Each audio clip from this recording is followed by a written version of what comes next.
Help us 不要让我们迷失 อย่าปล่อยให้หนูหลุดมือไปนะคะ You're losing us.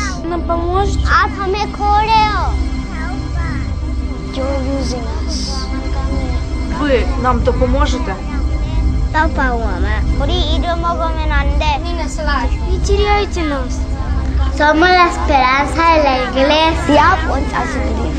ได้โปรดช่วยผมนะครับ No nos pierdan. Don't lose us.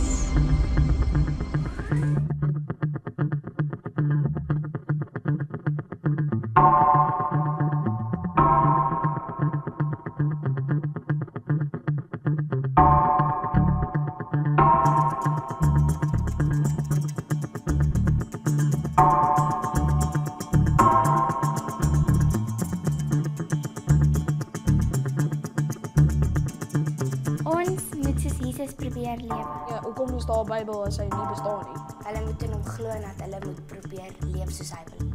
As mooitjies sê gekry het of iets, betek hulle. Hulle moet doen wat die Bybel sê, nie doen wat hulle pa's of oupa's gedoen het nie. Hulle moet die goeders doen wat in die Bybel staan. Niks is onmoontlik vir God nie. Meer jy tyd spandeer met God, hoe groter vriend raak hy en hoe meer beleef jy hom in jou lewe. Hy het 'n rede vir alles wat hy doen. Dit is tyd. Op die 14de April word kinders tussen 4 en 14 wêreldwyd opgeroep om hulle lande in aanbidding en gebed te lei. Daardie selfde dag, Global 414 dag, sal ouers en leiers by die kinders vas en bid sodat ons by hulle kan hoor wat God vir ons land wil sê. Jou kind moet gehoor word.